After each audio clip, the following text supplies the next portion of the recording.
Live from the Heartland Mamas Studios, this is the Heartland Mamas Podcast. I'm your host, Heidi Henry. The Heartland Mamas Podcast is on all podcast platforms, YouTube, TikTok, Facebook, and probably part of the Demcast USA network. As of today, we have just 305 days left to save the USA from going into a nosedive toward fascism. I hope you're out there busting your butt to get Democrats elected up and down the ticket to save and preserve our democracy. We're coming up on the 3-year anniversary of almost losing our country, so get out there and get active. But I have to tell you about mind blown today. I have to tell you what I heard today, and let me know if this hit you like it hit me, because this was tough for me.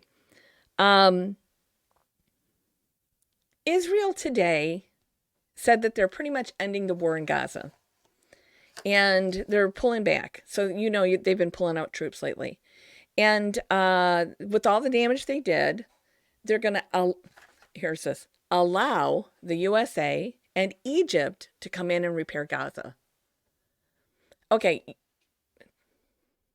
What? We didn't blow up Gaza.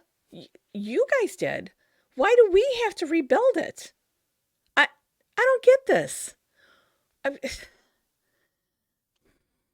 Pardon me on this. I mean, the raid in October by Hamas that killed so many people, senseless, horrible, horrific rape, murder, kidnapping, all of that horrible stuff that happened.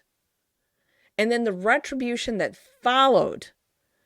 Everybody from the north of Gaza go to the south. And then they bomb the crap out of the north. And then everybody in the south, you better go to the middle. And then they bomb the crap out of the middle. And then they bomb the middle. So now over 22,000 people are dead in Gaza. Most of those are little kids and old people that couldn't get out of the way. You have whole families that have been vaporized and knocked off that didn't have anything to do with the Hamas attack, but they paid the ultimate price for it. Now, again, what Hamas did was horrible, but retribution. We went through this with George W. Bush, and we had pleaded with Israel not to, don't pull a Bush, don't pull a W, whatever you do, don't get into another unwinnable war. But my God, thousands of years of unwinnable wars in that part of the world. I mean, that part of the world is supposed to be the cradle of Christianity, of Judaism, of Islam, right? But all we have is fighting. And that area is soaked in the blood of the people that were innocent on whatever side. The innocents have paid the ultimate price here. Those at the festival that Hamas murdered and kidnapped and raped and tore apart.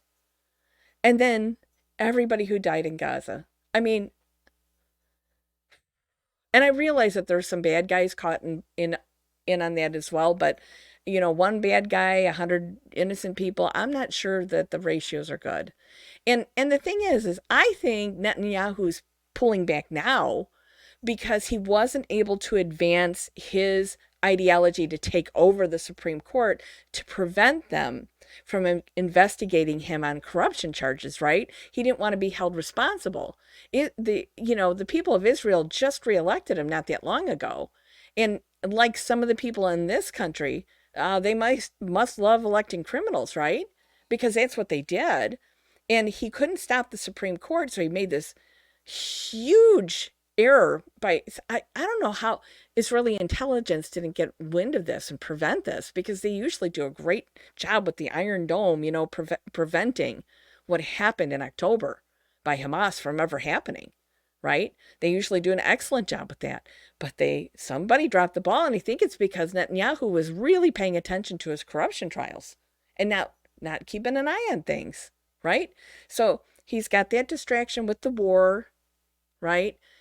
And then find out, he can't take over the Supreme Court. Now he's like, okay, well, the war didn't work. And now he's pulling everything back and he's saying, okay, USA and Egypt, the bill is on you and the work is on you to rebuild the mess that we created.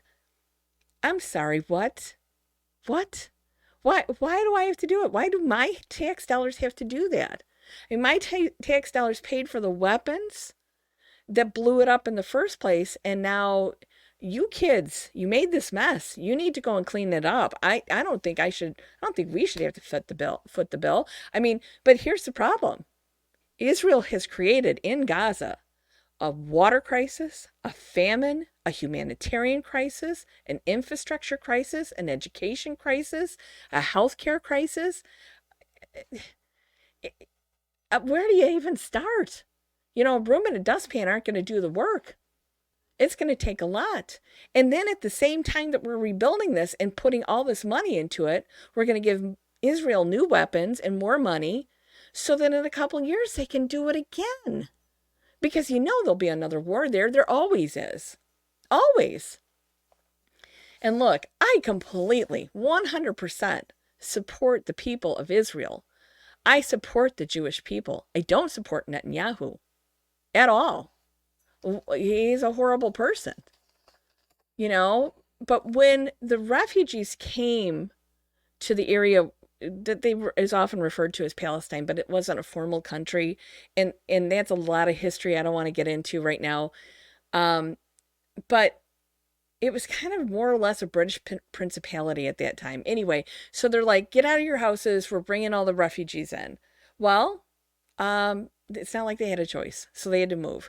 And the refugees came in, millions of them from Eastern Europe. And, I was talking over with a friend the other day, and I thought, after the World War II was over, I know Europe was smashed to pieces, but why didn't they just go back home? Why didn't they go back to Germany and Austria and Hungary and Poland? But instead, they all went there, which is nice that we gave them back their Holy Lands, but that's also Holy Lands for other religions, right? So I don't know that we did any favors to anybody. And then we promised the people we moved out of the way that there'd be two countries. There'd be Palestine and there'd be Israel. We never made good on that 1947 agreement. Now, again, it wasn't us, but we have supported the decision to not make that happen. And I'm just saying that before we put another dime over there, we get a two-state solution done. And hopefully that'll quiet things down.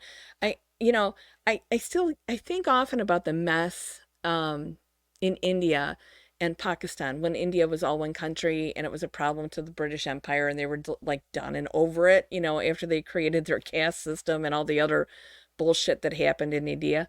So they're like, okay, all the Muslims, you go over here and you become Pakistan, and all the Hindus, you go here and you'll be in India, New India, whatever.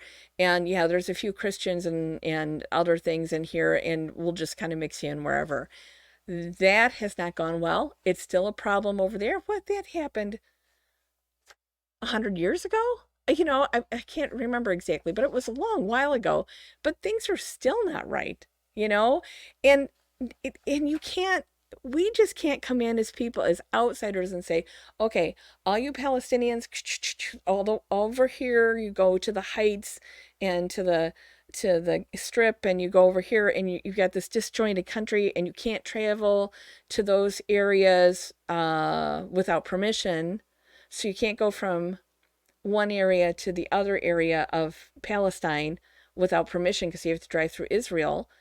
And so that doesn't work. That's not a cohesive government. So we have to figure that out first before we start rebuilding stuff. I mean, this is asinine that we keep throwing good money after bad. And the thing is the Republican Party is going to be all up in our business over the $34 trillion debt that the USA is in. Now, they will find money for Israel because for some reason, the people that went through Charlottesville with torches and said they will not replace us are all about Israel right now. I can't even wrap my head around that one. I'm like, I whiplash thinking about you people. I mean, seriously, the Unite the Right rally. I mean, Look up the chant from that. I'm not even going to say it because it was horrible. Replacement theory bullshit. And so they're chanting that, but now they're all about supporting Israel. Which is it? Which is it? Mostly you should be supporting the USA. But replacement theory, not true. I'm going to give you a little hint here. It is not true. It doesn't happen. That's not, nobody wants to do that. And you're fine. You're fine. So I just want you to know that from the edge of the Great Red Divide, this has been the Heartland Mamas Podcast. I'm your host, Heidi Henry. I hope you're having a great day. Bye-bye.